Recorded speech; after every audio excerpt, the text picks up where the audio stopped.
చాలామందికి ఈ దేశంలో అసలు వాళ్ళు పుట్టినటువంటి సమయం తెలియని వాళ్ళు ఉంటారు. పాపం వాళ్ళకి తెలియదు. వాళ్ళు జాతకర్మ చేయించుకున్న వాళ్ళు కారు, వాళ్ళకి జాతకాలు తెలియనప్పుడు ఎవరైనా ఇబ్బందులు పడుతున్నారనుకోండి, పెద్దలు ఏం చేస్తారంటే వాళ్ళు పడుతున్న ఇబ్బందిని వింటారు. బహుశः జాతకంలో వీళ్ళకి ఈ దోషం ఉండి ఉంటుందేమో అని అనుమానం ఉంటే ఓసారి శ్రీకాళహస్తి వెళ్ళి దర్శనం చేసుకో అంటారు. శ్రీకాళహస్తి వెళ్ళి దర్శనం చేసుకోని ఎందుకంటారంటే, లోపలికి వెడుతున్నప్పుడే అపసవ్యంగా వెడతాడు.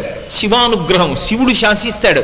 అపసవ్యం నీకు ఇష్టం, వాడు నాకు అపసవ్యంగా వచ్చాడు, అవమానం నాకు, కానీ నేను దాన్ని సత్కారంగా స్వీకరిస్తున్నా, వాడి జోలికి నువ్వు వెళ్ళడానికి వీల్లేదు. ఎందుచేత అంటారేమో, గ్రహములకు స్వాతంత్ర్యము లేదు. చాలామంది తెలియక శనీశ్వరుడు అంటుంటారు. శనీశ్వరుడు అన్న మాట లేదు అసలు. శనైశ్చరుడు, శనైహి చరహ. ఆయన చాలా మెల్లగా కదులుతాడు, మిగిలినటువంటి గ్రహాల్లాగా కదలడు, చాలా మందంగా కదులుతాడు. కాబట్టి మందుడు అని ఒక పేరు ఆయనకి. శనీశ్వర గ్రహం అనాలి తప్ప శనీశ్వర గ్రహం అనకూడదు. ఈశ్వరత్వము లేదు గ్రహములకు. అవి మేమీ ఫలితం ఇచ్చి తీరుతాం అనవు. పరమశక్తివంతమైనటువంటి పరమశివుడు ఎక్కడున్నాడో ఆయన శాసనానికి అవి వశవర్తులవుతాయి. అవి వశవర్తులై ఆయన చెప్పిన మాట వింటాయి. నేను ఒకప్పుడు నా జీవితంలో ప్రత్యక్షంగా చూశా. ఒక చోట ఒక ఆయన ఒక వ్యక్తి యొక్క జాతక చక్రాన్ని చూశాడు. అన్నీ అద్భుతంగా చెప్పాడు. ఏడాది క్రితం మీ భార్య గారి శరీరం విడిచిపెట్టారు, మీ దురదృష్టం అన్నాడు. ఆయన అన్నాడు, నా భార్య శరీరం విడిచిపెట్టలేదన్నాడు. వెంటనే ఆ జ్యోతిష్కుడు అన్నాడు, మీ భార్య గారు శరీరం విడిచిపెట్టినంత ప్రమాదం జరిగిందా అన్నాడు. ఆయన కాసేపు ఆలోచించి జరిగిందన్నాడు. నువ్వు శివభక్తుడివా అని అడిగాడు. అవును, మేము ఇంట్లో శివారాధన చేస్తాం. శివారాధన చేయడం అలవాటుగా చాలా తరాల నుంచి మీ ఇంట్లో ఉన్న కారణం చేత యథార్థమునకు శరీర పతనమైపోవలసిన నీ భార్య శరీరము పడలేదు, అంతవరకు తీసుకెళ్ళి వదిలిపెట్టించేశాడు ఈశ్వరుడు. శివభక్తుడవు కనుక ఆయన అనుగ్రహము చేత గ్రహములు శాసింపబడ్డాయి, నీ భార్య బ్రతికిందన్నాడు. నేను అక్కడే ఉన్నాను. నిజంగా నేను ఆశ్చర్యపోయాను. ఎందుకంటే అతని జీవితంలో ఆ సమయంలో జరిగినదే అతని భార్య వెళ్ళిపోవలసిన స్థితే నాకు తెలుసు. కానీ ఆమె బ్రతికింది. ఆమె బ్రతకడం వెనకాతల ఏ మర్మం ఉన్నదో వచ్చిన జ్యోతిష్కుడు చెప్పాడు. అంటే శివశాసనము అంత గొప్పది. అంతటి శాసకుడైన వాడు అప్రదక్షిణాన్ని అంగీకరించడు. కానీ ఒక్క శ్రీకాళహస్తిలో మాత్రం అప్రదక్షిణాన్ని అనుగ్రహిస్తాడు. ఈ క్షేత్రమునకు ఇంకొక గొప్ప విశేషం ఉన్నది. నవగ్రహములను కవచముగా కట్టుకుని ఉంటాడు. కవచం ఎవరు కట్టుకుంటారు? యోధుడు కట్టుకుంటాడు. యోధుడి వలన కవచమునకు కీర్తి వస్తుందా, కవచము వలన యోధునకు కీర్తి వస్తుందా? అంటే ఎంత గొప్ప యోధుడు కట్టుకుంటాడు అన్న దాన్ని బట్టి కవచానికి కీర్తి వస్తుంది. నవగ్రహములు ఆయనకి కవచమై ఉంటాయి. అయినప్పుడు ఆయన చేతిలో అవి ఒక ఉపకరణం లాంటివి, ఆయన తీసి పక్కన పెట్టేటటువంటి ఒక ఆభరణ విశేషం లాంటివి అవి. ఆయనకి ఎవడు భక్తితో ఉంటాడో అటువంటి వాడిని గ్రహములు కూడా చెనకలేవు. నమ శివాభ్యాం అశుభాపహాభ్యాం అని ఆయన అనుగ్రహాన్ని పొందాడనుకోండి, ఆపద వచ్చేస్తోందని మనకి తెలియదు. ఆపద అన్న మాటకు అర్థం ఏమిటంటే మన బుద్ధి చేత మనము తప్పించుకోలేనిది. మన దగ్గర ఎన్ని ఉపకరణములు ఉండనివ్వండి, వాటితో మనం బయటపడలేనంత పెద్ద ప్రమాదము వచ్చేస్తే దానిని ఆపద అంటారు. ధర్మరాజు గారు కృష్ణుడితో మాట్లాడుతూ భారతంలో అంటాడు, ఆపద గడువంబెట్టను ఓపి శుభంబైనదా అని నొడగొట్ప అంటాడు. ఆపద చాలా ఒక్కొక్కసారి మన బుద్ధితో తప్పించుకోలేము. అసలు అలా ఎందుకు తప్పిందో కూడా మనకు అర్థం కాదు. నాకే తెలిసి ఒక విశేషం చెప్తాను. ఒకప్పుడు ఒక వ్యక్తి మోటార్ సైకిల్ మీద ఎడుతున్నాడు. చీకటిగా ఉంది, అది కొంచెం డొంక ప్రదేశం. ఆయన ఏదో ఆలోచిస్తూ బయలుదేరాడు. అరే లైట్ వేయలేదని గుర్తొచ్చి లైట్ వేశాడు. తీరా లైట్ వేసిన తర్వాత చూశాడు, రోడ్డుకు అడ్డంగా నల్లత్రాసు పడుకుని ఉంది. అక్కడ దాకా వెళ్ళిన తర్వాత ఇంకా ఆయన బుద్ధి పనిచేయలేదు. అకస్మాత్తుగా బ్రేక్ తొక్కాడు, బండి అయిపోయింది. నల్లత్రాసు అటు వెళ్ళిపోకుండా ఇలా వెనక్కి వచ్చింది. వెనక్కి వచ్చి పడగ విప్పింది. మోటార్ సైకిల్ మీద ఉన్నవాడు రెండు కాళ్ళు దాని మీద పెట్టడగా, ఎప్పుడైతే ఆగిందో ఎడంకాలు కింద పెట్టాడు. ఎడంకాలు కింద పెట్టి బండి ఆపాడు. వెనక్కే వచ్చినటువంటి నల్ల త్రాచు పడగ విప్పింది. ఇంకా మోటార్ సైకిల్ ఇంజిన్ పనిచేస్తోంది కాబట్టి శబ్దం వస్తోంది. అది ఇలా ఒకసారి చూసింది, ఇలా ఒకసారి చూసింది. పాదం సిద్ధంగా ఉంది, కొట్టచ్చు. కొట్టకుండా ఎందుకో వెనక్కి తీసేసి పక్కకి వెళ్ళిపోయింది. దానికి ఏం కారణం చెప్పాలి? అది కొట్టడానికి కొట్టకపోవడానికి మధ్యలో ఎవరున్నారు? అప్పుడు ఆ వ్యక్తి చదువుకున్నటువంటి విద్యార్హతలు తీసుకురాగలడా, లేకపోతే నాకు బ్యాంకులో ఇంత డబ్బు ఉందని తీసుకొచ్చి చూపిస్తాడా, నాకు ఇంత పరివారం ఉందని చూపిస్తాడా, నాకు ఇంత సరస్వతీ కటాక్షం ఉందని చూపిస్తాడా? ఏది కాపాడుతుంది? అది ఆపద అంటారు. ఆ సమయంలో పామా నువ్వు ఆయనను చెనకవద్దు, తప్పుకో, వెళ్ళిపో వెనక్కి అని శాసించగలిగిన వాడు ఒకడున్నాడు. వాడు నీ మాంసచక్షువుకు కనపడవచ్చు, కనపడకపోవచ్చు. అటువంటి వాడెవరున్నాడో వాడు మాత్రమే ఆపద తీసేస్తాడు.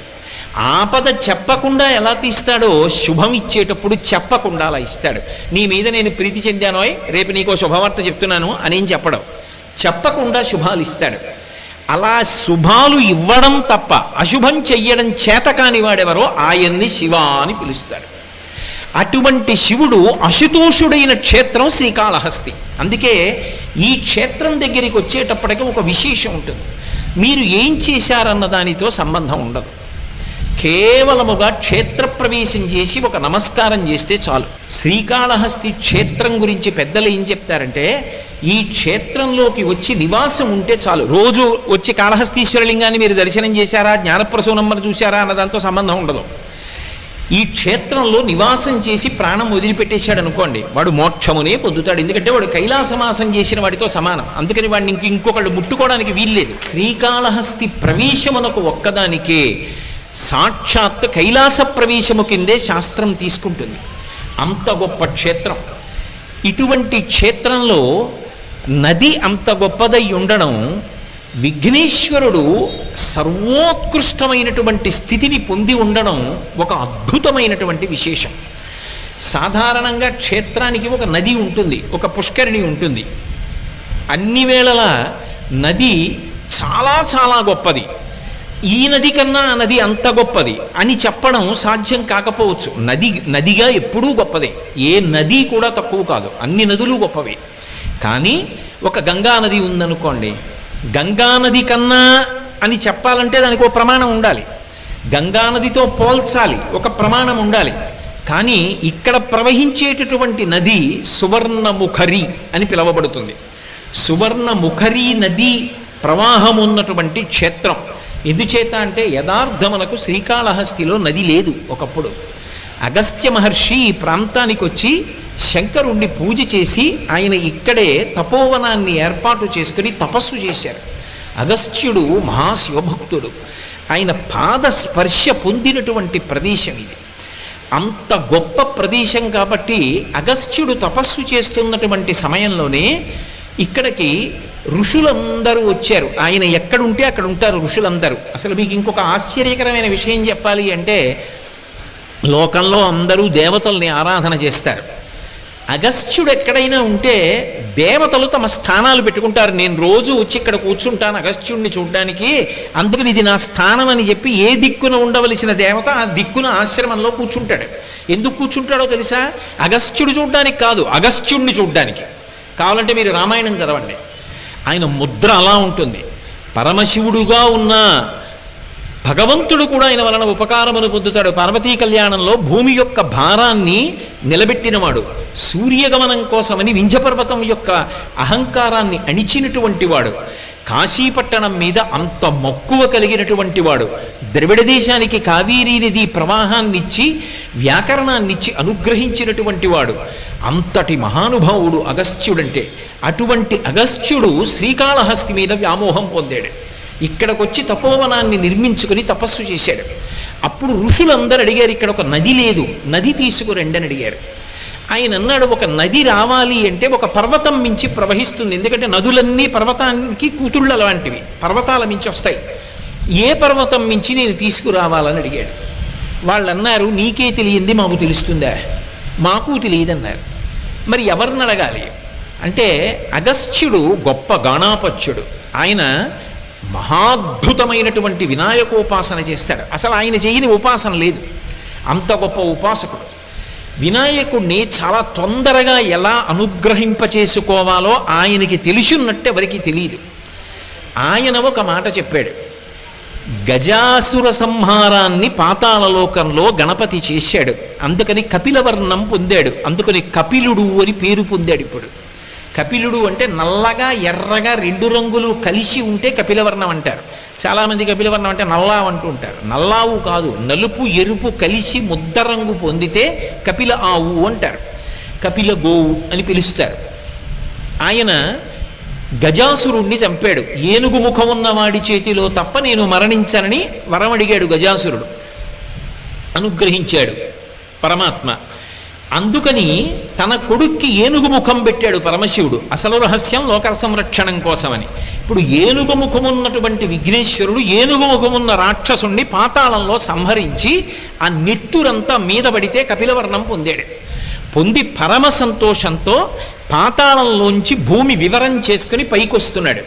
ఆయనకి అమ్మ అంటే విశేషమైనటువంటి ప్రీతి. కంచి కామకోటి పీఠాధిపత్యం వహించినటువంటి చంద్రశేఖరేంద్ర సరస్వతి మహాస్వామి వారు ఈ క్షేత్రం గురించి ఒక మాట చెప్తుండేవారు. వినాయకుడితో కలిసి జ్ఞానప్రసూనాంబ ఈ క్షేత్రానికి వచ్చింది అని చెప్తుండేవారు. అటువంటి వినాయకుడు పాతాళంలోంచి పైకొస్తున్నాడు. అగస్త్య మహర్షి వెళ్ళి ఆయనని ఆరాధించవలసినటువంటి రీతిలో ఆరాధన చేశాడు. ఆయన వెళ్ళి గణపతిని దర్శనం చేశారు. అందుకే ఇక్కడ పాతాళ గణపతి. ఇంకొక పెద్ద విశేషం ఉంది. అసలు గణపతి ఎక్కడుంటారు అంటే మూలాధార చక్రమునందు ఉంటాడు. మూలాధారం అన్ని చక్రాల కిందకుంటుంది, బుధస్థానమునందు ఉంటుంది. కాబట్టే మూలాధార క్షేత్రస్థితం అని ముత్తుస్వామి దీక్షితారు వారి కీర్తన. మూలాధారం కిందకు ఉండాలి కాబట్టి ఇక్కడ ఉన్నటువంటి గణపతి మూలాధార సూచనగా కిందకుంటారు. పాతాళ గణపతి అన్న పేరుతో ఉంటారు. సాధారణంగా మీరు ఎప్పుడైనా సరే గణపతి ఉపాసనలో ఒక విశేషం ఉంది. గణపతి తత్వమంతా 16 అంకె మీద పెడుతుంది. అందుకే ఆ 16 నామములు చదవాలి. ప్రతిరోజు కార్యక్రమం దేంతో మొదలవ్వాలి అంటే విఘ్నేశ్వరుడి యొక్క 16 నామములతో మొదలవ్వాలి. ఒకవేళ నాకు చదవడం రాదనుకోండి, కనీసం నేను ఒక కాగితం మీద రాసుకుని చదవాలి. నాకు అలా చదవడం కూడా రాదనుకోండి, చదివే వాళ్ళు ఇంట్లో ఒక్కళ్ళైనా ఉండాలి. వాళ్ళు నోట్లో చదవకూడదు, మిగిలిన వాళ్ళు చదవడం రాదు కొంతమంది ఉన్నారనుకుంటే ఆ స్తోత్రం రోజు పైకి చెప్పాలి. అందుకే ఆ స్తోత్రం గురించి అంత గొప్పగా చెప్తారు ఇప్పటికీ పెద్దలు. సుముఖశ్చైకదంతశ్చ కపిలో గజకర్ణకః లంబోదరశ్చ వికటో విఘ్నరాజో గణాధిపః ధూమకేతుర్గణాధ్యక్ష ఫాలచంద్రో గజాననః వక్రతుండ శూర్పకర్ణో హేరంబ స్కందపూర్వజః షోడశైతాని నామాని పఠేత్ శృణుయాదపి. నువ్వన్నా చదువు, శృణుయాదపి కనీసం విను. విద్యారంభే వివాహే చ ప్రవేశే నిర్గమే తథా సంగ్రామే సర్వకార్యేషు విఘ్నస్తస్య న జాయతే. దేనికైనా సరే ఇది చదవవలసిందే. ప్రవేశే నిర్గమే తథా, అసలు రహస్యం అంతా అక్కడ పెట్టారు. లోపలికి వచ్చినా బయటికి వెళ్ళినా, ఏ లోపలికి వచ్చే బయటికి వెళ్ళాం, అసలు అది పెద్ద విశేషం ఆ స్తోత్రంలో. ఈ 16 నామములను మాత్రం నువ్వు చెప్పి తీరాలి. ఒకవేళ నువ్వు చెప్పడం చేత కాకపోతే ఇంట్లో ఎవరైనా పైకి చదివితే విను, వినకుండా కార్యాలు ప్రారంభం చెయ్యవద్దు, ఒక రోజు పని మొదలు పెట్టవద్దు అని పెద్దలు చెప్తూ ఉంటారు. 16 నామముల మీద ఆయన తత్వం నడుస్తుంది. ఒక్క శ్రీకాళహస్తి క్షేత్రానికి మాత్రం ఒక విశేషం ఉంది. ఇక్కడ విఘ్నేశ్వరుడు అగస్త్యుని యొక్క పూజకు సంతసించి ఒక విశేషాన్ని ప్రకటించాడు.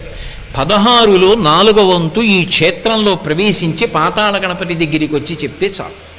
4 నామములు పలకాలి. ఇక్కడ గణపతి దగ్గరికి వెళ్ళి అథవా వెళ్ళి అక్కడ నిలబడి చెప్పి బయటికి వస్తుంటే వెనకాతల చాలామంది ఉండిపోతారు కదండి అనుకుంటే, మెట్లు దిగక ముందే నిలబడి 4 నామములు చెప్పాలి.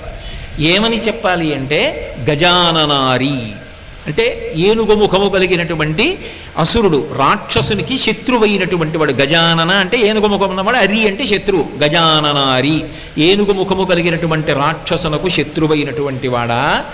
అలాగే అగస్త్యుని చేత స్తోత్రము చెయ్యబడినటువంటి వాడా. కనీసం నామంగా అక్కర్లా, ఇలా చెప్పినా చాలు.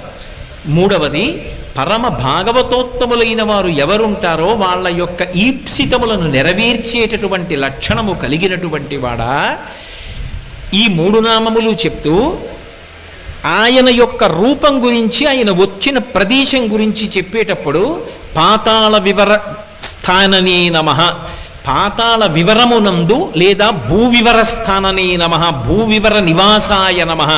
భూవివరము అంటే లోపలికి వెళ్ళినప్పుడు ఉండేటటువంటి ప్రాంతం, అక్కడ ఉన్నవాడా ఈ 4 నామములు చెప్పాలి. ఈ 4 నామములు కనీసం దేవాలయం దగ్గర ఓ బోర్డు అన్నా ఉండాలి తెలియని వాళ్ళ కోసం. ఉంటే వెళ్ళేటటువంటి వాళ్ళ 4 నామములు చెప్పి మెట్లు దిగి విఘ్నేశ్వరుణ్ణి స్తోత్రం చేస్తారు, ఒక నమస్కారం చేస్తారు. అంటే 16 నామములు చెప్తే ఇచ్చేటటువంటి ఫలితం ఇక్కడికొచ్చి 4 నామములు చెప్తే నేను కాపాడతానని ప్రతిజ్ఞ చేశాడు. అందుకే అగస్త్యుణ్ణి అనుగ్రహించి నీకు స్ఫురణలో లేదు, మరిచిపోయావు. ఇంతటి మహానుభావుడివి కూడా. బ్రహ్మగిరి అని దగ్గరిలో ఒక పర్వతం ఉంది. నువ్వు ఆ పర్వతం మీద తపస్సు చేసి అద్భుతమైనటువంటి నదిని ప్రవహింపచేస్తావు. దిగ్విజయమస్తు, నీకు ఏ విధమైన విఘ్నం కలగదు, బయలుదేరమన్నాడు. బ్రహ్మగిరి మీదకి వెళ్ళి అగస్త్య మహర్షి తపస్సు చేశారు.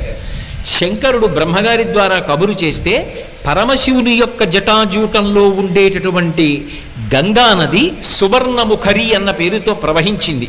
ఎందుకు ప్రవహించాలి ఆ పేరుతో అంటే, సువర్ణం అంటే బంగారం. బంగారానికి 2 రకములైన లక్షణాలు ఉంటాయి. భగవంతుడికి ఏ లక్షణం ఉంటుందో బంగారానికి ఆ లక్షణం ఉంటుంది. భగవంతుడు చూడండి, ఘోర రూపం ఆయనదే, అఘోర రూపం ఆయనదే. సనాతన ధర్మంలో బాధలు పెట్టడానికి, భయపెట్టడానికి ఒకడు, భయాన్ని తీసేసి రక్షించడానికి ఒకడు ఉండరు. భగవంతుడే భయపెడతాడు, భగవంతుడే రక్షిస్తాడు. 2 ఆయనే చేస్తాడు. చేసిన పాపానికి ఫలితం ఇస్తున్నాడు అనుకోండి, భయపెడతాడు. అందుకే విష్ణు సహస్రనామ స్తోత్రంలో భయకృత్ భయనాశన, భయపెట్టేవాడా భయమును పోగొట్టేవాడా 2 ఆయనే. మన పాపమునకు ఫలితం ఇచ్చినప్పుడు భయపెడతాడు. అందుకు కదూ రుద్రాధ్యాయంతో అభిషేకం చేస్తుంటే నమస్తే అస్తు ధన్వనే బాహుభ్యాముతతే నమః అని మొదలు పెడతారు. నీ చేతిలో ఉన్న ధనస్సుకి నమస్కారం, ఆ చేతులకి నమస్కారం. రుద్రమన్యవ ఉతోత ఇషవే నమః, నీ మన్యువుకు ఒక నమస్కారం. పిల్లలం ఏదో తెలియక తప్పు చేశాం, ఆ ధనస్సు ఏమిటి పక్కన పెట్టేసి, ఆ చెయ్యి ఏమిటి అలా వద్దు, ఇలా అనుగ్రహంగా పెట్టు అని ఆయన్ని ఉభయతర నమస్కారములతో రుద్రాధ్యాయం నడుస్తుంది. అంటే దానిలో ఉన్నటువంటి అంతరార్థం ఏమిటి అంటే, పరమశివుణ్ణి స్తోత్రం చేసి ఆయన యొక్క అనుగ్రహాన్ని పొంది ఘోర రూపాన్ని ఉపసంహారం చేయిస్తారు. పాపములకు ఫలితమని ఇవ్వకు, మేము తట్టుకోలేము, తెలియక చేశాం, మన్నించమని అడుగుతారు. అలా ఇక్కడికి వచ్చేటప్పటికి విశేషం ఏమవుతుంది అంటే, ఈ క్షేత్రం దగ్గరికి వచ్చేటప్పటికి ఇక్కడ పరమశివుడు ఘోర అఘోర రూపములు రెండిటికీ కూడా ఆయన స్థానమైన పంచబ్రహ్మమంత్ర పఠనంలో ఇప్పటికే అఘోరేభ్యో దఘోరేభ్యో ఘోర ఘోరతరేభ్య అని చెప్తున్నాం కదా. అన్ని విశేషణములు ఉన్నవాడైనప్పటికీ కూడా ఈ క్షేత్రం దగ్గరికి వచ్చేటప్పటికి పరమ ప్రసన్నమూర్తి అయి ఎంత కింది స్థాయిలో అనుగ్రహాన్ని వర్షిస్తాడంటే, వైదికమైనటువంటి ధర్మము తప్పదు, వైదిక ధర్మము తప్పకుండా తన అనుగ్రహ వర్షము చేత ఊహించలేనటువంటివి ఇస్తాడు. అందుకే ఏదో ఇక్కడ అనుకున్నంత తేలిక విషయాలేం జరగలేదు, చాలా అద్భుతమైన విషయాలు జరిగాయి. అందుకే శ్రీకాళహస్తిలో ఎప్పుడైనా ఒక విశేషం జరిగితే దేవతలందరూ వస్తారు. నేను మీతో ఒక మాట చెప్పాలి అంటే, ఎక్కడైనా గిరి ప్రదక్షిణం చేశారనుకోండి, గిరి ప్రదక్షిణం చేస్తే దాన్ని గిరి ప్రదక్షిణ క్షేత్రం అని పిలుస్తారు. ఎందుకంటే కొండ స్థూల శివుడు అని గుర్తు. కొండ స్థూల శివుడుగా ఉన్నాడని ప్రమాణం ఉంటేనే గిరి ప్రదక్షిణం, అంతేగాని కొండకి దారి ఉందని చేయకూడదు. ఆ కొండ స్థూల శివుడని ప్రమాణం ఉన్నదా ఎక్కడైనా పురాణంలో? ఈ కొండంతా శివుడే అని చెప్పవచ్చా? చెయ్యొచ్చు. అరుణాచలం స్థూల శివుడు, గిరి ప్రదక్షిణం ఉంది. శ్రీకాళహస్తి స్థూల శివుడు, గిరి ప్రదక్షిణం చెయ్యొచ్చు. కోటప్పకొండ త్రికూటం 3 శిఖరములతో ఉంటుంది. బ్రహ్మశిఖరం, విష్ణు శిఖరం, రుద్రశిఖరం, 3 కాబట్టి ప్రదక్షిణం చెయ్యొచ్చు. ఓ కొండ మీద ఈశ్వరుడు ఉన్నాడని ప్రదక్షిణం కొండకి చేయడానికి అన్ని వేళల శాస్త్రం అంగీకరించదు. కొన్ని చోట్ల గిరి ప్రదక్షిణాలు ఉంటాయి. అన్ని చోట్ల గిరి ప్రదక్షిణం ఎందుకు చేస్తారంటే, గిరిని శివస్వరూపంగా ప్రదక్షిణం చేస్తారు. ఒక్క శ్రీకాళహస్తి మాత్రం గిరి ప్రదక్షిణమున్న మిగిలిన క్షేత్రముల కోవలోకి రాదు. దీన్ని భాస్కర క్షేత్రం అంటారు. ఎందుకు భాస్కర క్షేత్రం అంటారో తెలుసా?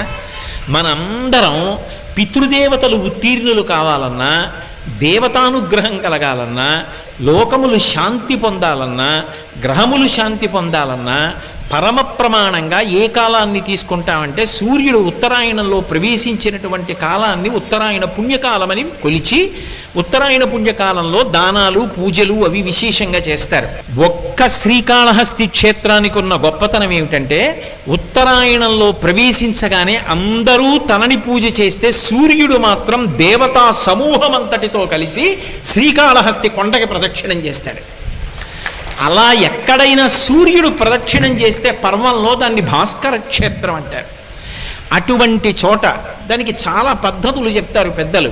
ఒక్క శ్రీకాళహస్తి విషయంలోనే ఆ పద్ధతులన్నీ చెప్తారు. అలాంటి పద్ధతిలో ప్రదక్షిణాలు కానీ చెయ్యగలిగితే అటువంటి వాడు జన్మరాహిత్యానికి కూడా వెళ్ళిపోతాడు. అంత గొప్ప క్షేత్రం శ్రీకాళహస్తి క్షేత్రం. పరమాద్భుతమైనటువంటి క్షేత్రం శ్రీకాళహస్తి భాస్కర క్షేత్రం. ఈ కొండ అంత గొప్పది. ఈ క్షేత్రానికి ఉన్నటువంటి విశేషం ఏమి అంటే వైదిక ధర్మాల్ని అలాగే నిలబడుతూ అనేక వైదిక రహస్యములను ఆవిష్కరిస్తూ పరమాత్మ అసలు దేవతలు ఊహించలేని అనుగ్రహాన్ని ఇక్కడ వర్షిస్తూ ఉంటాడు. అందుకే ఈ శౌరి అన్నది కృష్ణుడికి ఒక్కడికే కాదు, శౌరి బలరాముడికి కూడా.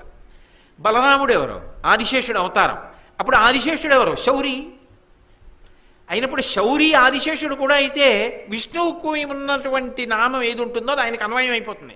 అందుకే 1000 పడగలు అన్న మాట ఆదిశేషుడికి అన్వయం అయితే విష్ణువుకి అన్వయం. సహస్రశీర్షా పురుష సహస్రాక్ష సహస్రపాత్ శ్రీమన్నారాయణుడు. 1000 పడగలున్నవాడు ఆదిశేషుడు. ఇప్పుడు ఆయన 1000 పడగలతో భూరిభారవహ కుండలీంద్రమణిబద్ధ భూవలయ పీఠికాం 1000 పడగలతో భూమిని మోస్తున్నాడు. ఆయన 1000 పడగల మీద ఇలా చుట్టూ మణులున్నాయి. ఆ మణులన్నీ కూడా భూమిని అంతటినీ మోస్తున్నాడు. కాబట్టి ఈ భూమికి ఇలా గుండ్రంగా పాదపీఠం పడితే దాని చుట్టూ మణులు తాపడం చేశారనుకోండి, ఇప్పుడు అదొక మణిపీఠం అవుతుంది. భూమి కాదు, గుండ్రంగా ఉంటుంది. కింద పడగలు ఉన్నాయి. ఆ పడగల మీద ఉన్న మణులు చుట్టూ గుండ్రంగా ఉన్నట్టు కాంతులు ఈనుతూ ఉంటాయి. అప్పుడు ఆదిశేషుడి పడగల మీద ఉన్నటువంటి మణుల యొక్క కాంతుల చేత విస్తరింపబడి ఉన్నటువంటి ఈ భూమి గుండ్రంగా పాదపీఠంలా ఉంటే దాని మీద అమ్మవారు పాదం పెట్టుకుని కూర్చునుంది. ఎక్కడుంది ఆధారం అలా కూర్చునుందని? అలా ఎక్కడైనా చెప్పారా? ఆవిడ భూమిని పాదపీఠం చేసుకుని కూర్చునుంది అని ఎక్కడైనా ఉందా? లలితా సహస్రనామ స్తోత్రంలో వ్యాస భగవానుడి వల్ల సుమేరు శృంగ మధ్యస్థ శ్రీమన్నకరనాయిక అనుందా లేదా? సుమేరు శృంగ మధ్యస్థ అంటే మేరు పర్వతము దేవతలకు అనుకూలంగా ఉంటుంది, రాక్షసులకు విరోధంగా ఉంటుంది. అందుకే దేవతల యొక్క పట్టణాలన్నీ మేరు పర్వతం మీద ఉంటాయి. మనం ఎప్పుడైనా గ్రహాల్ని పిలిస్తే ఏవి మేరు పర్వతానికి ప్రదక్షిణం చేసి వస్తాయో ఆ గ్రహానికి మనం దర్శనం చేస్తే ప్రదక్షిణంగా పెడతాం. అది అప్రదక్షిణంగా వచ్చేటటువంటి గ్రహం అయితే దాన్ని దర్శనం చేయడానికి అప్రదక్షిణంగా పెడితేనే ఎక్కువ ఫలితం. అలాగే ఉండాలి గుడి కూడా. అందుకే మీరు చూడండి, సత్యనారాయణ వ్రతం చేస్తే రాహుకేతువుల్ని పిలుస్తారు. అప్పుడు పిలిచినప్పుడు ఇది మేరు పర్వతానికి అప్రదక్షిణంగా వస్తోంది అని పిలుస్తారు. అందుకే శ్రీకాళహస్తిలో రాహుకేతు పూజలు ఎందుకు వచ్చాయో తెలుసా? శ్రీకాళహస్తి క్షేత్రంలోకి వెళ్ళినప్పుడు అప్రదక్షిణంగా పెడతారు, ప్రదక్షిణంగా వెళ్ళరు. రాహుకేతు పూజ ఉందని గుర్తు ఏమిటంటే అప్రదక్షిణ క్షేత్రం, అందుకే అక్కడ బాగా ఫలిస్తాయి. అవి అప్రదక్షిణంగా వస్తాయి మేరు పర్వతానికి. ఆ మేరు పర్వతం మీద ఉంటాయి దేవతల యొక్క పట్టణాలన్నీ కూడా అక్కడ ఉంటాయి. అందులో ఆ మేరు పర్వతానికి మధ్యలో ఉన్నటువంటి శిఖరం మీద అది భూమికంతటికీ కూడా పైకి ఎత్తుగా ఆకాశాన్ని ఉరుసుకుంటూ ఉంటుంది. అటువంటి మధ్య శిఖరం పైన అమ్మవారి యొక్క పట్టణం ఉంటుంది. అందులో అమ్మవారు కూర్చుని కిందకి పాదం పెట్టుకుంటుంది. అప్పుడు భూమి ఏమవుతుంది? ఆవిడికి పాదపీఠం అయిందా లేదా? సుమేరు శృంగ మధ్యస్థ శ్రీమన్నగరనాయక అయినప్పుడు భూమి పీఠం అయిందా లేదా ఆవిడికి? కాబట్టి భూమి పీఠం. ఎటువంటి పీఠం? ఆదిశేషుని యొక్క పడగల యొక్క మణుల చేత ప్రకాశిస్తున్నటువంటి పాదపీఠం ఆవిడికి భూమి. అంటే ఇప్పుడు విరాట్ రూపాన్ని చెప్తున్నారు శంకరాచార్యులు వారు. ఇందులో స్థూలంగా సింహాసనంలో కూర్చున్న అమ్మవారిగా చెప్పట్లేదు. అందుకే వహ్నిమండల శరీరిడిం గగనశేఖరించ పరమాత్మికాం ఈ నామాలు పడుతున్నాయి అక్కడికి వెళ్ళేటప్పటికి. పెద్ద పెద్ద పెద్ద పెద్ద ఉపమానాలు, ఆకాశమంత కిరీటం, అగ్నిహోత్రం శరీరం, అంతంత పెద్ద పెద్ద వాటితో కలుపుతున్నారు. ఎందుకని ఇప్పుడు విరాట్ రూపంగా చెప్తున్నారు ఆవిడ్ని. భూమి అంతా కలిపి ఆవిడికి పాదపీఠం అయింది. అలా కూర్చుంది తల్లి. ఆదిశేషుడు అమ్మవారి యొక్క పాదపీఠాన్ని మోస్తున్నాడు. ఇప్పుడు అమ్మవారి యొక్క పాదపీఠాన్ని ఆయన మోస్తున్నాడు అంటే దాని అర్థం ఏమిటి? అమ్మవారి పాదములకు అంటి ఉన్నటువంటి ధూళికణములు ఆయన శిరస్సు మీద పడుతుంటాయి కాదు. ఇప్పుడు మీరు ఒక్కటి గమనించండి, ఇలా ఆదిశేషుడు అమ్మవారి యొక్క పాదపీఠముగా ఉండి అమ్మవారి యొక్క పాదములకు అంటినటువంటి ధూళిని తల మీద వేసుకుంటాడు అని ఎక్కడైనా చెప్పబడి ఉన్నదా? అంటే మీరు ఒక్క విషయం గమనించాలి. మూక పంచశతిలో మూకశంకరులు పాదారవింద శతకంలో ఒక శ్లోకం చేశారు. అందులో ఆయన అన్నారు, మహాభాష్య వ్యాఖ్యా పటుచయన మారూపయతివా అన్నారు. అమ్మవారి యొక్క వైభవం చెప్తూ మహాభాష్య వ్యాఖ్యా పటుచయన మారూపయతివా, మహాభాష్య వ్యాఖ్య చేసినటువంటి వాని యొక్క మంచం మీద కూర్చోపెట్టగలదు, ఎక్కించగలదు. లోకంలో అనేక గ్రంథాలకు భాష్యం చేస్తారు, కానీ తనంత తానుగా మహాభాష్యము అన్న పేరు దేనికి ఉందంటే, పాణిని వ్యాకరణం చేశాడు. అష్టాధ్యాయి అంటారు. 8 అధ్యాయాలతో ఉన్నటువంటి అష్టాధ్యాయికి, ఆ పాణిని వ్యాకరణానికి పతంజలి మహాభాష్యం చేశాడు. పతంజలి చేసిన భాష్యానికి మహాభాష్యం అని పేరు. ఆ మహాభాష్యం దేనివల్ల చేయగలిగాడు అంటే, అమ్మవారి పాదములకు అంటి ఉన్నటువంటి ధూళికణాన్ని తల మీద వేసుకుంటే శక్తి వచ్చింది. అందుకే భాష్యాలున్నాయి కానీ మహాభాష్యం అన్న పేరు లేదు లోకంలో. మహాభాష్యముని తనంత తానుగా పిలువబడేది ఒక్క పాణిని వ్యాకరణానికి, పతంజలి చేసిన భాష్యానికి. పాణిని వ్యాకరణం పరమశివుడి చేతిలో ఉన్నటువంటి ఢమరుకాన్ని మోగించినప్పుడు వచ్చినటువంటి మాహేశ్వర సూత్రములను ఆధారం చేసుకుని పాణిని వ్యాకరణ రచన చేశాడు. దానికి పతంజలి భాష్యం చేశాడు. ఆ భాష్యం మహాభాష్యమై. కాబట్టి ఆదిశేషుడు అమ్మవారు ఎప్పుడూ కూడా, అమ్మవారు పరదేవతా స్వరూపంగా, ఆదిశేషుడు అమ్మవారి యొక్క అనుగ్రహాన్ని పొందినవాడిగా, విశేషమైన విభూతి పొందినవాడిగా నిలబడి ఉంటాడు. ఎందుకు ఆయన అలా పొందుతాడు అంటే, ఆయనకి సత్యధర్మముల యందు ఉన్నటువంటి నిష్ఠ అటువంటిది. దీని గురించి ఎవరు అటువంటి నిష్ఠ పొంది ఉంటాడో వాడు ఆ స్థితిని పొందుతాడు. అందుకే ఆయనకి శేషుడు, అనంతుడు అని 2 పేర్లు. శేషుడు అన్న మాటకు అర్థం ఏమిటంటే, కల్పాంతమునందు నశించేటటువంటి వాడు కాడు, అందుకుని శేషుడు. 2, ఆయన శ్రీ మహావిష్ణువుకి శయనమై ఉంటాడు. ఆయన అనంతుడు అంటే అంతము లేనివాడు. ఇంత గొప్ప స్థితికి ఎలా వెళ్ళాడు అంటే, సత్యధర్మముల యందు ఆయనకున్న నిష్ఠ. ఎక్కడ చెప్పారు ఆ విషయం? మహాభారతం ఆదిపర్వంలో ఉంది. నేను మీకు ఆదిపర్వం ప్రవచనం చేసినప్పుడు చెప్పాను. కద్రువ, వినత వాళ్ళిద్దరూ కూడా అక్కా చెల్లెళ్ళు, కశ్యప ప్రజాపతి భార్యలు. కశ్యప ప్రజాపతిని అడిగారు, మాకు ఉత్తమ సంతానం కావాలని అడిగారు. కొన్ని వేల సంవత్సరములు ఆయనకి సేవ చేసిన తర్వాత ఆయన పుత్రకామేష్టి చేశాడు. మీ ఇద్దరికీ ఉత్తమమైన సంతానం కలుగుతుంది, ఎటువంటి సంతానం కావాలన్నాడు. కద్రు అంది, నాకు 1000 మంది సంతానం కావాలి, పొడుగ్గా ఉండేటటువంటి వాళ్ళు, ఉత్సాహవంతులు కావాలని. వినతని అడిగాడు, నీకెటువంటి పిల్లలు కావాలన్నాడు. కద్రుకి ఎటువంటి పిల్లలు పుడతారో దానికి రెట్టింపు శక్తి ఉన్నవాళ్ళు కావాలి, తేలిక. తథాస్తు. కద్రుకి కొన్ని సంవత్సరములు పోయిన తర్వాత కడుపులోంచి అండములు పైకొచ్చాయి, గ్రుడ్లు పైకొస్తే దాన్ని ఆవునీతి పాత్రలలో పెట్టి పెంచుతున్నారు. అందులోంచి క్రమంగా గ్రుడ్లు బద్దలై అందులోంచి పావులు పైకొచ్చాయి.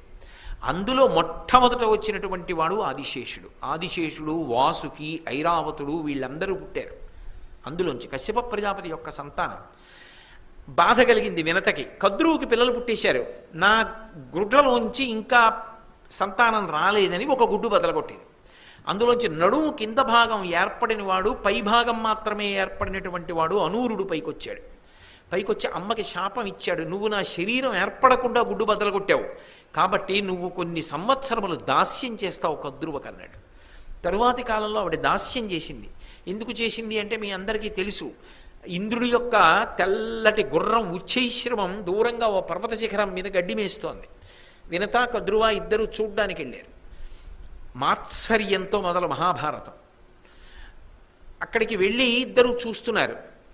కద్రు అంది, చూసావా గుర్రం అంతా తెల్లగా ఉన్నా తోక నల్లగా ఉంది. వినతంది, అక్క ఏ కన్నులతో చూస్తున్నావే, దానికి మచ్చలేదే, గుర్రం అంతా తెలుపంది. ఇప్పుడు చీకటి పడుతోంది, సరిగ్గా కనపడదు, రేపు ఉదయం వద్దాం. గుర్రం తోకకి నలుపు ఉంటే నువ్వు నాకు దాస్యం చెయ్యి, గుర్రం తోకకి నలుపు లేకపోతే నేను నీకు దాస్యం చేస్తాను. సరేనన్నారు, వెళ్ళిపోయారు. తెలుసు కద్రువకి లేదు తోకకి నలుపని. వెళ్ళి బిడ్డలందరినీ పిలిచింది. పావులు నల్లగా ఉంటాయి కదా, మీలో ఎవరైనా ఒకళ్ళు వెళ్ళి ఉచ్చైశ్రవం యొక్క తోకకి చుట్టుకోండి, అది తెల్లవారేటప్పటికీ నల్లగా కనపడాలి దాని తోకని.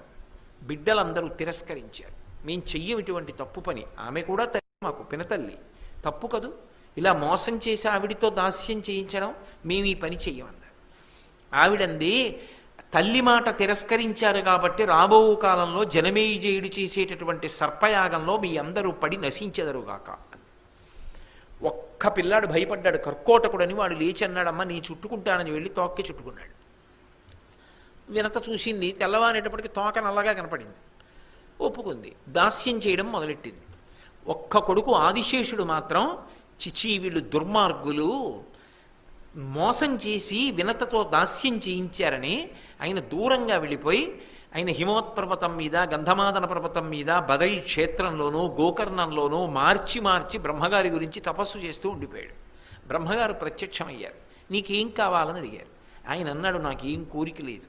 మరి ఎందుకు చేస్తున్నావు అన్నాడు. నా ప్రారంధం, నేను కద్రువకి కుమారుడిగా జన్మించాను సర్పంగా. నా తోబుట్టువులందరూ మోసం చేశారు మా పినతల్లిని. నాకు అది తలుచుకుంటే జుగుప్సగా ఉంది. పాపం ఆ పినతల్లితో దాస్యం చేయించారు. గరుత్మంతుడు ఆవిర్భవించి తల్లి దాస్యాన్ని పోగొట్టాడు. వాళ్లతో కలిసి ఉండడం నాకు ఇష్టం లేదు. నేను ఇలా తపస్సు చేసి చేసి తపస్సులో నా శరీరాన్ని వదిలిపెట్టేస్తాను. నాకు ఏ కోరిక లేదన్నాడు. బ్రహ్మగారు సంతోషించి అన్నారు, వాళ్లతో కలిసి పుట్టినా నువ్వు సత్యధర్మముల యందు ప్రీతితో నిలబడ్డావు. అందుకే ఎవ్వరికీ లేనటువంటి శక్తిని, ఎవ్వరికీ లేని అనుగ్రహాన్ని నీకు ఇస్తున్నాను. ఈ భూమి యొక్క బరువు అంతా నువ్వు మోస్తావు. 1000 పడగలతో ఈ భూమిని మొయ్యి, నీకు ఆ శక్తిని ఇస్తున్నానన్నాడు. అప్పటినుంచి శేషుడు ఈ భూమి యొక్క భారాన్నంతటినీ భరిస్తున్నాడు. ఈ భూభారాన్ని భరిస్తుంటే ఆయన యొక్క పడగల యొక్క మణుల కాంతులు దానికి గుండ్రంగా చుట్టూ వెలుగుతుంటాయి. అందుకే రత్నసాను అని పేరు మేరు పర్వతానికి. దానికి అంచుల మీద రత్నాలుండి కాంతులు వస్తుంటాయి.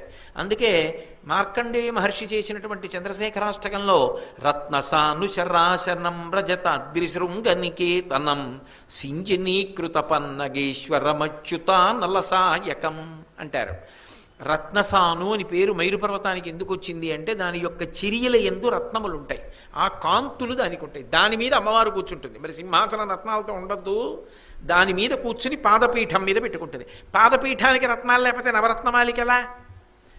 అందుకుని శంకరులు ఎక్కడి నుంచి ఎక్కడికి కలిపారంటే ఆదిశేషుని యొక్క 1000 పడగల మీద ఉన్నటువంటి మణులు ఈ భూమండలానికి గుండ్రంగా తాపడం చేయబడినటువంటి రత్నములు మణులైతే ఈ పీఠం మీద కాలు పెట్టుకుని ఆ సుమేరు శృంగ మధ్యస్థ అయి కూర్చున్న తల్లి అని పిలిచారు.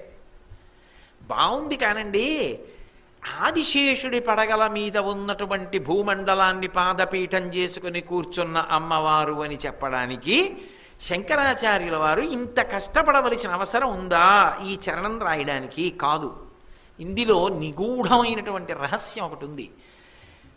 శంకర భగవత్పాదులు ఏం చేస్తున్నా వారికి గురువుగారు జ్ఞాపకానికి వస్తుంటారు. ఎప్పుడూ జ్ఞాపకానికి వస్తారు. వెంటనే ఓసారి శ్రీ గురుభ్యో నమః అంటారు, గోవిందం పరమానందం అంటారు మధ్యలో వివేక చూడామణిలో. ఎందుకంటే గోవింద భగవత్పాదులు ఆయన గురువుగారు. ఎక్కడో అక్కడ గురువుగారిని తలుచుకుని మనసులో మురిసిపోతుంటారు, మా గురువుగారు అని ఆనందపడిపోతుంటారు. అది ఆయన గురుభక్తి. ఇక్కడ ఆయన శ్రీ గురుభ్యో నమః అంటున్నారు. అలా ఎక్కడ కనపడిందండి? ఆదిశేషుడి పడగల మీద ఉన్నటువంటి మణులు భూమండలానికి తాపడం చేయబడి ఉండడం ఏమిటి? దాని మీద అమ్మవారు పాదం పెట్టుకోవడం ఏమిటి? అందులో గురువు గారికి నమస్కారం ఉండడం ఏమిటి? ఎలా ఉంది అంటారేమో. ఒకానొకప్పుడు శ్రీ మహావిష్ణువు అజపతాండవ దర్శనం చేశారు. అజపతాండవము అంటే జపం ఉండదు, మంత్రం ఉండదు, అంగన్యాస కరన్యాసాలు ఉండవు.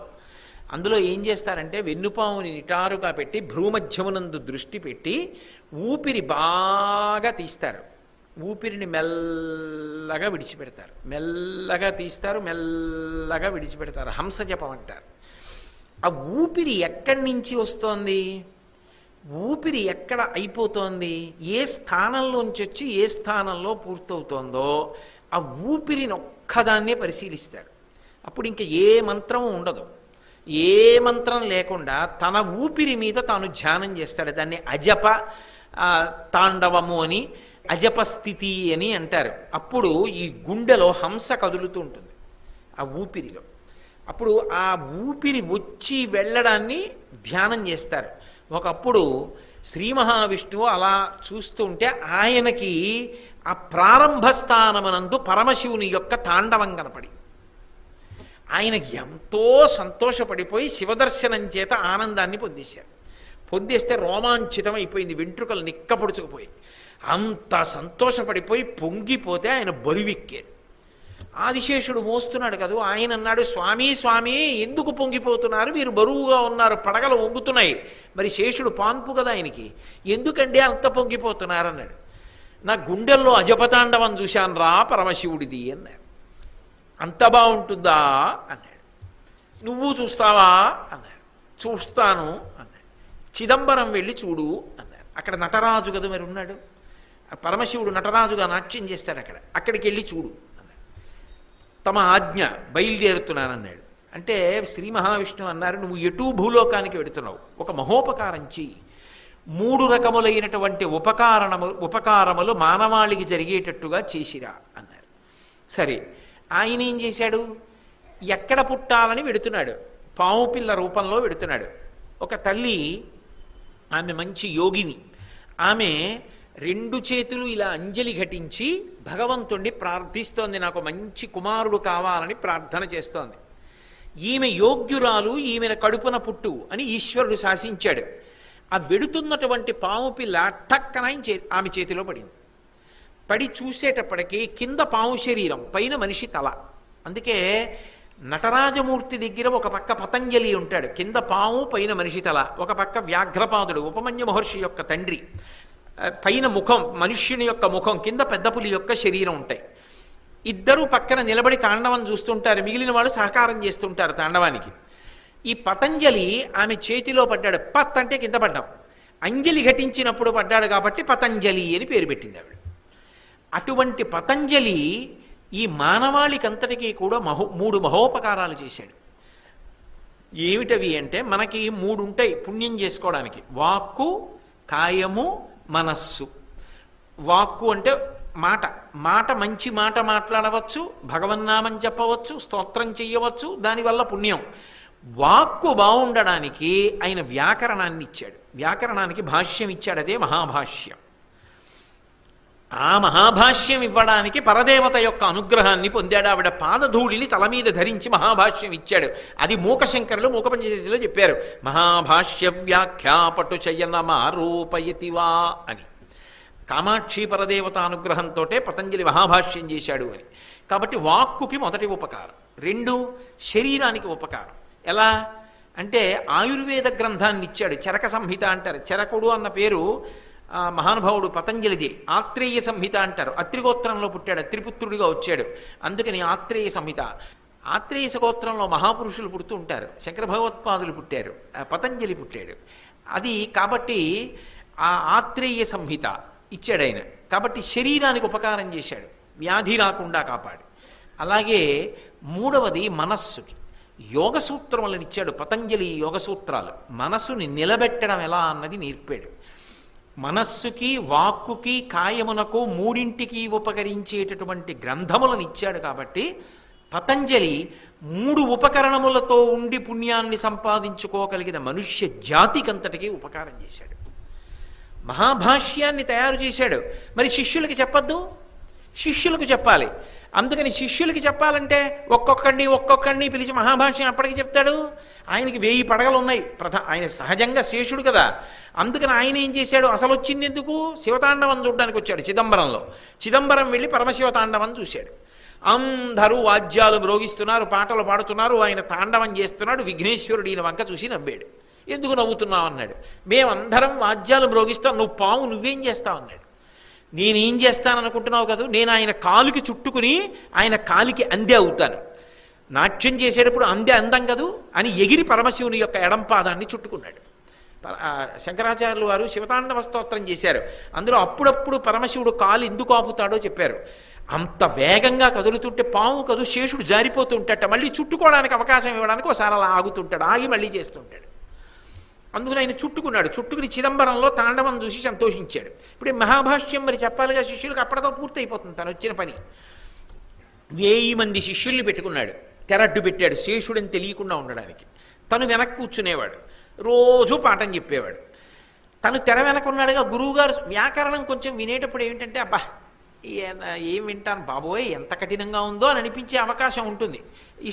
కొంచెం అర్థం చేసుకోవడానికి మనసు అక్కడే పెట్టవలసిన అవసరం ఉంటుంది కదా మరి. అందుకని ఎవరైనా పిల్లలు గబుక్కుని వెళ్ళిపోతారేమో బయటికని నాకు చెప్పకుండా ఎవరైనా కానీ వెళ్ళిపోతే పాఠం మధ్యలో వాడు బ్రహ్మరాక్షసుడు అవుతాడని ముందే శాపం పెట్టాడు. తెరకి అటు 1000 మంది కూర్చునేవారు, ఇటు ఈయన కూర్చుని 1000 పడగలతో పాఠం చెప్తుండేవాడు. అందులో ఓ శిష్యుడు గౌడదేశం నుంచి వచ్చాడు. వాడు మందమతి నాలాగా, వాడికి తొందరగా అర్థం కాదు. అబ్బాయి ఈ పాఠం ఏమిటో విసిగెత్తిపోతుంది బాబాయ్ నాకు అర్థం కావట్లేదు. ఆయన 1000 పడగలతో 1000 తలలు పెట్టి 1000 మందికి చెప్పేస్తుండేవాడు. గురువుగారు ఎటు మనని చూడటం లేదు, తెర వెనకాల ఉన్నారు కదా అని బయటికి వెళ్ళిపోయాడు. కాసేపు తిరిగి వద్దాంలే, పాఠం అయ్యే సమయానికి లోపలికి వచ్చి ఎదురుగుండా కూర్చుంటే విన్నాడు అనుకుంటాడు అని బయటికి వెళ్ళిపోయాడు. ఈయన పాఠం చెప్తున్నాడు. అందులో ఇంకో శిష్యుడు అత్యుత్సాహం ఉన్నవాడు. ఒక్క గురువుగారు 1000 మందికి పాఠం వాడికి ఎలా కావాలో వీడికి ఎలా కావాలో, వీడికి అనుమానం ఉందో వాడు వెనకబడ్డ వాడికి వెనక పాఠం, ముందు వాడికి ముందు పాఠం, ఎవరి సమర్థతని బట్టి వాళ్ళకి ఎలా చెప్పేస్తున్నారు ఒక్క గురువుగారు. ఏదో ఉంది తమాషా చూడాలని తెరెత్తాడు. తెరెత్తేటప్పటికీ ఆదిశేషుడు ఉన్నాడు. ఆయన పడగలలోంచి వచ్చినటువంటి జ్వాలల చేత విషపు గాలికి ఈ 1000 మంది దగ్ధం అయిపోయారు. 1000 మందిని శేషుడు అనుకుంటున్నాడు. అయ్యయ్యయ్యయ్యో వీడెవరో తెరెత్తాడు రా, వద్దని ముందే చెప్పాను, 1000 మంది దగ్ధం అయిపోయి బూది కుప్పలైపోయారు, ఈ మహాభాష్యం ఎప్పటికి చెప్తాను, ఎప్పటికి నా అవతారం పూర్తవుతుంది అని ఆలోచిస్తున్నాడు. ఈ గౌడుడు తిరిగి వచ్చాడు. నువ్వెక్కడికి వెళ్ళావన్నాడు. అయ్యా నాకు పాఠం విసిగెత్తిపోయి బయటికి ఫోన్లే వెళ్ళిపోతే వెళ్ళిపోయావు కానీ నువ్వు ఉపకారం చేసావురా, బతికావు, మిగిలిన వాళ్ళందరూ వెళ్ళిపోయారా నా విషపగాలికి, వచ్చి కూర్చోన్నాడు. వాడు భయపడుతూ కూర్చున్నాడు. ఆయన సంకల్పం చేసి వాడి కళ్ళల్లోకి చూశాడు. ఆ గౌడ దేశం నుంచి వచ్చినటువంటి శిష్యుణ్ణి గౌడుడు అనేవారు. ఆయనను అనుగ్రహించేశాడు. ఆయనకి మహాభాష్యం అంతా వచ్చేసిన తర్వాత అన్నాడు, ఒరే నీకు మహాభాష్యం అంతా నేర్పించాను, ఇప్పుడు నువ్వు ఈ మహాభాష్యాన్ని తగినటువంటి శిష్యులకు నేర్పు. కానీ ఓ ఇబ్బంది ఉంది, పాఠం మధ్యలో వెళ్ళిపోతే బ్రహ్మరాక్షసుడు అయిపోతాడన్నాను కదా. బ్రహ్మరాక్షసుడు అంటే ఎవరవుతారో తెలుసా? వేదాధ్యయనం చేసి బ్రాహ్మణుడై పుట్టి సాటి బ్రాహ్మణుల్ని దోచుకుని వాళ్ళ కాంతల్ని దోచుకుని చెయ్యకూడని పనులు చేస్తే చిన్న వయస్సులో మరణించి రాక్షసుడై పుడతాడు. వాణ్ణి బ్రహ్మరాక్షసుడని పిలుస్తాడు. నువ్వు బ్రహ్మరాక్షసుడు అయిపోతావు. ఇప్పుడు అయిపోయి పంచగౌడ దేశాలకి కేంద్ర బిందువు నర్మదా నదీ తీరంలో పెద్ద రావి చెట్టు ఉంది. ఉత్తర భారతదేశం నుంచి దక్షిణ భారతదేశానికి విద్య నేర్చుకోవడానికి వచ్చేవారు. అలా యువతల వైపు నుంచి ఉత్తర భారతదేశానికి వెళ్ళేవారు. ఆ రోజుల్లో పాటలీపుత్రంలో పెద్ద పెద్ద విశ్వవిద్యాలయాలు, అందుకని అట్టెడుతూ ఉండేవారు. అక్కడ కూర్చో రావి చెట్టు మీద. వచ్చిన ప్రతివాడిని అడుగుతుండే ఎక్కడికెడుతున్నావు అని అడుగు. దక్షిణ దేశంలో చిదంబరంలో పతంజలి గురువుగారు ఉన్నారు, మహాభాష్యం నేర్చుకోవడానికి ఎడుతున్నావు అంటారు. పక్కకి రా, నిన్ను 3 ప్రశ్నలు అడుగుతానని వేదంలోంచి 3 ప్రశ్నలు అడుగు. వాడు చెప్పగలిగితే మహాభాష్యం చెప్పేయి, నీకు వచ్చు కాబట్టి చెప్పేశాను కదా నీకు, చెప్పేయి. ఒకవేళ వాడు చెప్పలేకపోతే వాడిని తిని నీకు ఆహారం వచ్చేస్తుందని. ఆయన అక్కడెక్కి కూర్చున్నాడు రావి చెట్టు మీద. వచ్చిన ప్రతివాడిని అడిగేవాడు ఎక్కడికి ఎడుతున్నావు అనేవాడు. దక్షిణ దేశం చిదంబరం పెడుతున్నాను. ఎందుకు? అక్కడ పతంజలు ఉన్నారు. వెళ్ళి ఏం చేస్తావు? ఆయన దగ్గర మహాభాష్యం నేర్చుకుంటాను. నేనే నేర్పుతాను లేరా అని పక్కకి తీసుకెళ్ళి ప్రశ్నలు అడిగేవాడు. వాడు చెప్పలేకపోతే తినేసేవాడు. అలా ఎన్ని సంవత్సరాలు అయిపోయిందో ఆ మహాభాష్యం బ్రహ్మరాక్షసుడి దగ్గరే ఉండిపోయింది. ఒక్క శిష్యుడికి వెళ్ళలేదు. పతంజలి బాధపడ్డాడు. ఇది ఎవరికి వెళ్ళేటట్టు లేదని తానే చంద్రశర్మ అన్న పేరుతో మళ్ళీ